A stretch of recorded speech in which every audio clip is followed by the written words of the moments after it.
ہم اگر انسانوں کے غلام ہوتے تو شراب پیتے، کیونکہ ساری دنیا کے سارے انسان شراب کو کیا کہتے ہیں؟ لیگل. اللیگل کوئی بھی. ابھی میں ٹرین میں آ رہا تھا تو لوگ پی رہے تھے، مجھے تو نہیں پتا تھا یہ کیا ہے، لوگوں نے بتایا کہ یہ وہ ہے.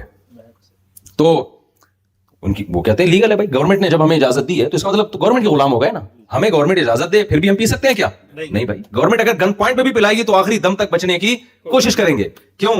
اسلام آپ کو انسانوں کی غلامی سے نکال کے کس کی غلامی میں لاتا ہے؟ اللہ کی. اور اس سے آپ تباہی سے بچ جاتے ہو، بربادی سے بچ جاتے ہو. کیونکہ انسانوں کی غلامی کرو گے نا اگر، تو انسان اپنا مفاد دیکھ کے قانون سازی کرتا ہے.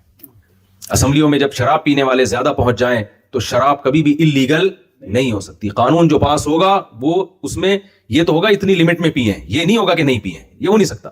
اسمبلیوں میں اگر ہومو سیکشولیٹی کے عادی لوگ پہنچ جائیں تو ہومو سیکشولیٹی اللیگل ہونے کے بجائے کیا ہو جائے گی؟ لیگل. حالانکہ اس میں انسانیت کی بربادی اور تباہی ہے، یہ نیچرل تھوڑی ہے. آپ کی بہو غفار بھائی بن کے آ جائیں، آپ کو تو ٹینشن سے پاگل ہو جاؤ گے کہ نہیں ہو جاؤ گے؟ بتاؤ کیا ہو گیا یار.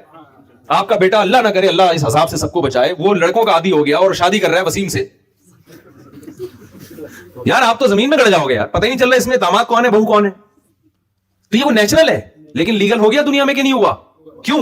انسانوں کو اللہ کی غلامی سے کس کی غلامی میں لایا جا رہا ہے؟ انسانوں کی غلامی میں. تباہ ہو رہے ہیں، بربادی کی طرف جا رہے ہیں. تو صرف ترقی میرے بھائی سب کچھ نہیں ہوتی، اور بھی بہت ساری چیزیں ہیں.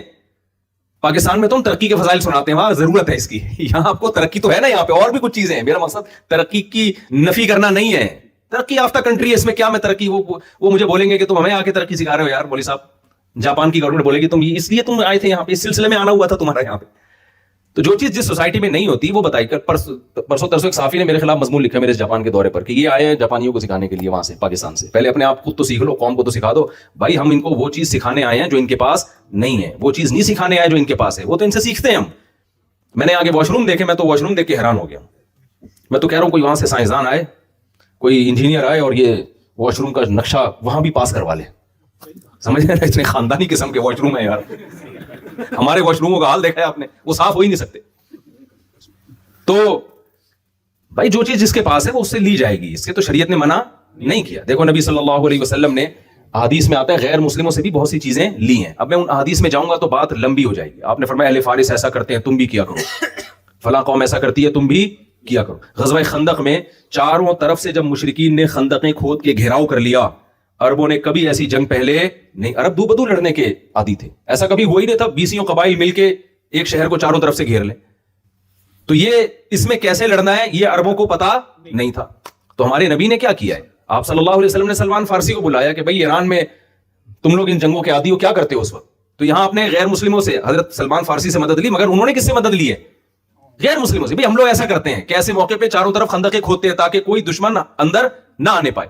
تو نبی نے فوراً آرڈر جاری کیا کہ بھائی چاروں طرف خندقیں کھودی جائے. اس وقت کسی نے یہ نہیں کہا کہ اچھا آپ تو ہمیشہ غیر مسلموں کی مخالفت کرتے رہے ہیں، اب ایران کے کلچر کو فالو کر رہے ہیں آپ جنگ میں. اس کا مطلب جنگ لڑنے کے لیے آپ کو ایرانیوں سے سیکھنا پڑے گا. نبی صلی اللہ علیہ وسلم کے پاس جو نبی صلی اللہ علیہ وسلم کو جو تشبیہ دی نا ایک شاعر نے، ہندی تلوار سے دی ہے. ان الرسول لسیف یستضاء به مہند من سیوف اللہ مسلول. صحابی رسول نے کہا کہ محمد صلی اللہ علیہ وسلم ہندی تلوار ہے، ہندی. اس سے پتہ چلتا ہے بھائی ہندوستان میں جو تلواریں بنا کرتی تھیں وہ عربی تلواروں سے بہتر تھیں. تو صحابہ اس پہ فخر کیا کرتے تھے کہ ہمارے ہاتھ میں عربی تلوار کے بجائے کون سی تلوار ہو. تو اس کا مطلب وہ وہاں کی ٹیکنالوجی سے فائدہ اٹھانے کو فخر کر رہے تھے یا نہیں کر رہے تھے؟ تو یہ تو یعنی مسلمانوں کی میراث ہے، جہاں سے بھی اچھی چیز ملے لے لیا جائے اس کو. لیکن جو چیز نہیں ہے میرے بھائی اس میں ان کو فالو نہیں کرنا. ان کے پاس ویژن نہیں ہے کہ ہم دنیا میں کیوں آئے، کیوں بنے، بنانے والے نے کیوں بھیجا ہمیں، یہ ان کو معلوم نہیں ہے. یہ کس کو معلوم ہے؟ یہ مجھے اور آپ کو پتا ہے، کیونکہ ہمارے پاس اللہ کا کلام ہے، ان کے پاس سائنسدانوں کی کتابیں ہیں. اللہ کی کتاب ان کے پاس نہیں ہے. پیغمبر ہم میں آئے ہیں، ان میں نہیں آئے ہیں. اللہ نے ہمیں پابند کیا کہ پیغمبر کی دعوت ان تک پہنچانی ہے تم نے. ہم نہیں پہنچائیں گے تو مجرم ہوں گے.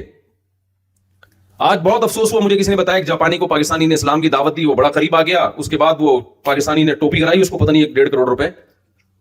تو اب وہ کسی کی دعوت ہی نہیں سنتا. کہتا ہے یار یہ تمہارا کیا مذہب ہے؟ تو قرآن نے کتنا بڑا جرم قرار دیا کہ جو لوگ اللہ کے راستے سے روکنے کا ذریعہ بنتے ہیں. تو آپ کے عمل سے بھی اسلام بدنام ہوتا ہے، آپ کی باتوں سے بھی اسلام بدنام ہوتا ہے. تو میں عرض کر رہا تھا کہ قرآن کیا کرتا ہے؟ آپ کو انسانوں کی غلامی سے نکال کے کس کی غلامی میں لاتا ہے؟ اللہ کی. اللہ کہتا ہے میں نے پیدا اس لیے کیا. اگر ہم اللہ کے غلام نہ ہوتے تو کما کما کے بیوی بچوں کو خرچہ بھیجتے ہیں؟ کیا ضرورت ہے یار؟ اس کو بولو تم اپنا اخپل طریقے سے کماؤ. ایک مسلمان کی آمدن کا 90% تو اس کے بیوی بچے کھا جاتے ہیں, اور خوشی ہوتی ہے. میں غلط سینس میں نہیں کہہ رہا کہ میرے گھر والے بولے اچھا ہم کھا جاتے ہیں, اس پہ افسوس ہو رہا ہے.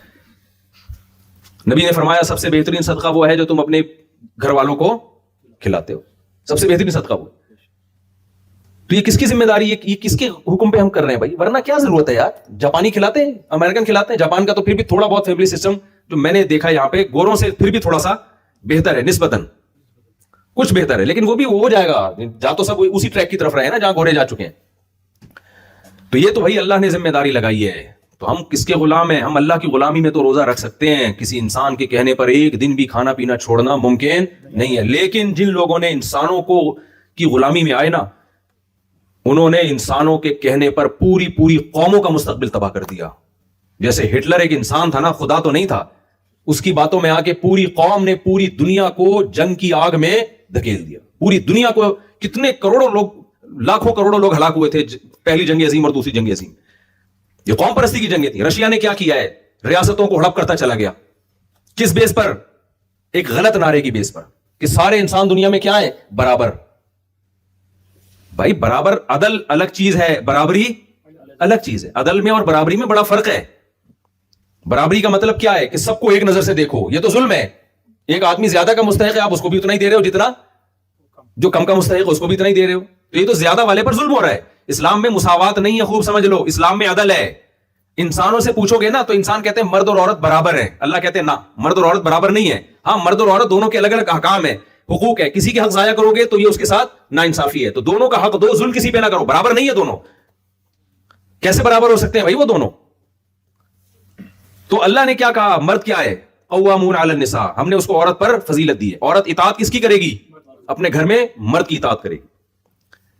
ظلم جب ہوگا جب آپ عورت پہ ظلم زیادتی کر رہے ہیں, اس کو بلا وجہ کا ٹارچر کر رہے ہیں, آپ اس کے حقوق ادا نہیں کر رہے.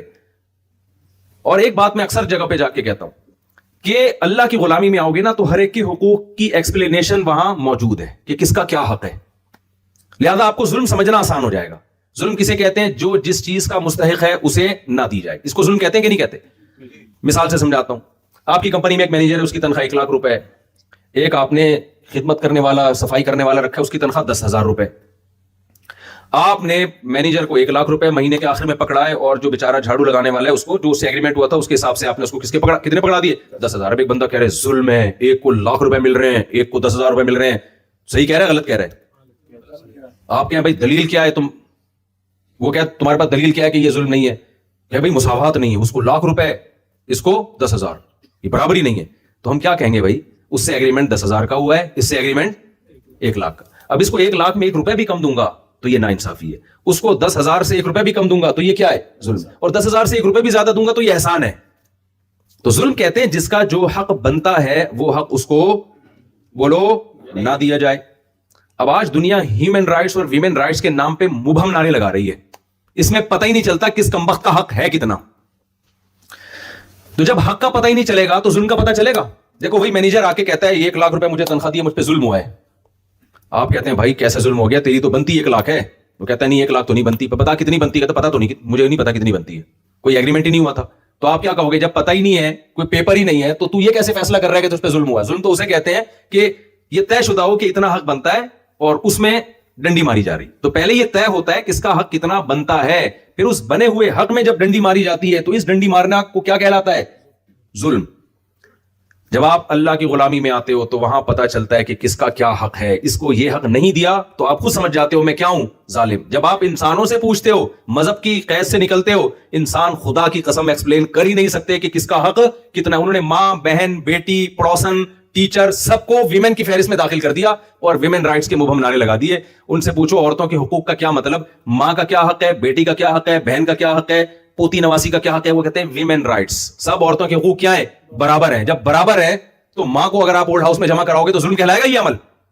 بولتے کیوں نہیں؟ چپ. نہیں کہلائے گا کیونکہ اس کے الگ سے کوئی حقوق ہے ہی نہیں, بہن کے الگ سے کوئی حقوق ہے ہی نہیں, بیوی کے الگ سے کوئی حقوق ہے ہی نہیں. تو جب حقوق ہی متعین نہیں ہے تو پھر تو ظلم ہوگا نا. پھر آپ ساری زندگی 1 روپیہ بیوی کو 1 ٹکا نہ کھلاؤ, آپ ظالم شوہر کہلاؤ گے؟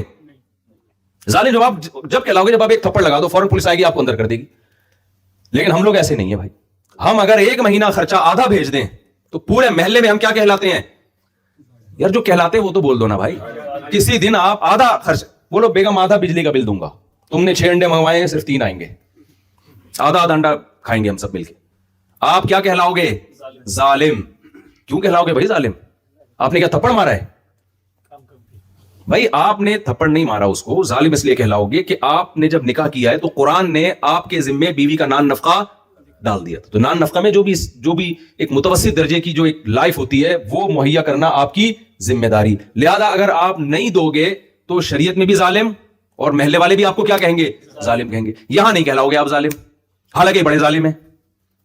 یہ بدنام نہیں ہوں گے اور یہ ہوں گے کہ ان کے اخلاق کیا ہے سوسائٹی میں بہت اچھے. کتنے اچھے لوگ ہیں, کتنے اچھے لوگ ہیں. کیوں بھائی؟ ظلم کو حق کو متعین ہی نہیں کیا تو حق تلفی ظلم کہلائے گی نہیں, پتہ ہی نہیں چلے گا حق تلفی ہو رہی ہے.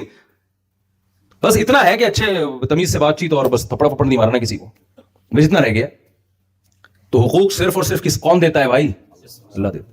آپ کی ماں بوڑھی ہے, آپ پیسہ خرچ نہیں کرتے اس کے اوپر علاج کے لیے, اسلام کیا کہتا ہے؟ آپ کیا ہو؟ ظالم. کیوں؟ یسألونک ماذا ينفقون قل ما انفقتم من خیر فللوالدین. جتنے بھی مستحقین کو خرچ کیا جاتا ہے نا, جو ضرورت کی بیس پہ خرچ کیا جاتا ہے, ضرورت کی بیس پہ انسانوں پہ خرچ کرنا گورنمنٹ کی بعد میں ذمہ داری ہے, انسانوں کی پہلے ذمہ داری ہے. نبی نے فرمایا کہ اگر تمہارا پڑوسی بھوکا سوتا ہے تم پیٹ بھر کے کھاتے ہو تو یہ نہیں فرمایا حکومت جہنم میں جائے گی, آپ نے فرمایا تم جہنم میں جاؤ گے. وہ مومن نہیں ہے. نہیں آ رہی میرے خیال ہے بات سمجھ میں؟ لیکن جو بھائی انسانوں کے غلام ہے وہ کہتے ہیں یہ میری رسپانسبلٹی نہیں ہے کہ پڑوسی کے پاس کھانے کے پیسے نہیں ہیں. یہ کس کا کام ہے بھائی؟ گورنمنٹ کا کام ہے. گورنمنٹ جائے, گورنمنٹ جائے بھائی بھاڑ میں. پھر اس کے خلاف نعرے. یہ اللہ نے کس کی ذمہ داری لگائی ہے؟ یہ آپ کی ذمہ داری لگائی ہے. وَاعْبُدُوا اللَّهَ وَلَا تُشْرِكُوا بِهِ شَيْئًا وَبِالْوَالِدَيْنِ إِحْسَانًا وَبِذِي الْقُرْبَى وَالْيَتَامَى وَالْمَسَاكِينِ وَابْنِ السَّبِيلِ. پوری رشتہ داروں کی اور جو آپ کے ساتھ آپ کے کسی بھی درجے میں ریلیٹو ہیں ان کی ایک طویل فہرست اللہ نے بیان کی ہے قرآن مجید میں. تو انسانیت کا حقیقی معنی میں درس صرف اور صرف کون دیتا ہے؟ اسلام اور اللہ, کیونکہ وہ خالق ہے. وہ مبہم نعروں میں ہمیں ٹرخاتا نہیں ہے. مبہم نعرے جو ہے نا ٹرخانے کے لیے ہوتے ہیں. آپ کے پاس کوئی آئے کہ یار میں ضرورت مند ہوں, میرا خیال کرنا, آپ کا میں خیال کروں گا, میں تیرے حقوق کا پاسدار ہوں. آپ کہتے تو کیا مطلب؟ جب مجھے بھوک لگے گی تو روٹی کھلاؤ گے؟ آپ کا یہ روٹی ووٹی چھوڑو, میں تیرے حقوق کا کیا ہوں؟ پاسدار ہوں. یار جب مجھے بیماری کی ضرورت ہوگی, علاج کے پیسے, تو کہتے بھائی چھوڑ, ہیومن رائٹس, ٹھیک ہے نا, انسانیت سب سے پہلے ہے. تو اگلا کہے گا یہ انسانیت رکھ اپنے پاس. وہ ایک آدمی منطق پڑھ کے گیا نا گاؤں میں, اس کو آتا واتا کچھ تھا نہیں. تو ابا نے بولا کہ بیٹا تو کیا پڑھ کر آیا 8-10 سال؟ اس نے کہا ابا منطق پڑھی ہے, صبح ناشتے میں بتاؤں گا کیا پڑھا ہے میں نے. تو صبح ناشتے میں 3 انڈے, ایک ابا کے لیے, ایک اماں کے لیے اور ایک اس کے لیے. تو اس نے کہا ابا میں آپ کو بتاتا ہوں میں کیا پڑھ کے آیا. دیکھیں یہ انڈے 3 ہیں, دیکھنے میں 3 ہیں, لیکن ان تینوں کا مجموعہ جس سے ایک تصور پیدا ہو رہا ہے نا وہ ایک الگ چیز ہے. ابا نے 2 انڈے کھائے, ایک اماں کو بولا چوتھا تو کھا لے. یہ جو چوتھا تصور دماغ میں آ رہا ہے نا, تینوں کا مجموعہ, یہ کون کھا لے؟ یہ تو کھا لے. تو قرآن آپ کو حقوق ڈیٹیل میں بتاتا ہے اور انسانیت ان حقوق سے جان چھڑاتی ہے. قرآن آپ کو ان حقوق میں جکڑتا ہے. تو اس انسانیت کے لیے اچھے یہ سیکولر لوگ ہیں یا قرآن اچھا ہے جو پھنسا رہا ہے آپ کو کہ عورت کو کھلانا ہے تم نے, بیٹی کو پالنا ہے تم نے, بیٹے کو پالنا ہے تم نے. قرآن تو اور آگے جا کے پھنسا رہا ہے, وان کی الایام میں ان کو بچہ بڑا ہو جائے شادی کرا دو اس کی. یہ تو اور یہ جاپانیوں کو تو سمجھ میں ہی نہیں آئے گا یار یہ کس قسم کی باتیں ہو رہی ہیں, ٹھیک ہے نا. بچے کی شادی کون کرائے گا؟ ابا, کیونکہ ابا کے بغیر کوئی رشتہ نہیں دے گا اس کو, نہیں دیتے نا شریف لوگ. تو اور آگے تک جا رہا ہے قرآن, تو حقوق کی فہرست اور زیادہ کیا کر رہا ہے؟ طویل. لیکن ابا تمام ٹینشنوں سے بچنے کے لیے, بیوی کی ٹینشن بھی, اولاد کی ٹینشن بھی, وہ سیکولرزم اور لبرلزم کی طرف جاتا ہے. ہیومن رائٹس, ویمن رائٹس کے وہ ہم نعرے لگاتا ہے اور تمام قسم کے رائٹس سے دستبردار ہو کر سارے رائٹس گورنمنٹ کے کھاتے میں ڈال دیتا ہے کہ میرے ابا کو پالنا گورنمنٹ کی ذمہ داری, اماں کو پالنا گورنمنٹ کی ذمہ داری, میرا بھائی اگر معذور ہے اس کو پالنا کس کی ذمہ داری؟ اسٹیٹ کی ذمہ داری. تبھی دیکھو جو یورپ, امریکہ اور ان اسٹیٹس میں معذوروں کو گورنمنٹ پالتی ہے, بھائی تھوڑی پالتے ہیں. اور بڑے خوشی خوشی مجھے آ کے بتا رہے ہوتے ہیں ہمارے یہاں گورنمنٹ بہت اچھی ہے صاحب, میرا بھائی لنگڑا ہے, سارے حقوق کون ادا کر رہا ہے اس کے؟ گورنمنٹ. یقیناً اچھی حقوق ادا کر رہی ہے. یہ اچھی اس لیے کہ اگر گورنمنٹ ادا نہیں کرے گی تو سگے بھائی کو یہ توفیق بولو نہیں ملے گی کہ یہ میری رسپانسبلٹی ہے کہ اس معذور اور اس نابینا کی حفاظت کون کرے؟ میں کروں.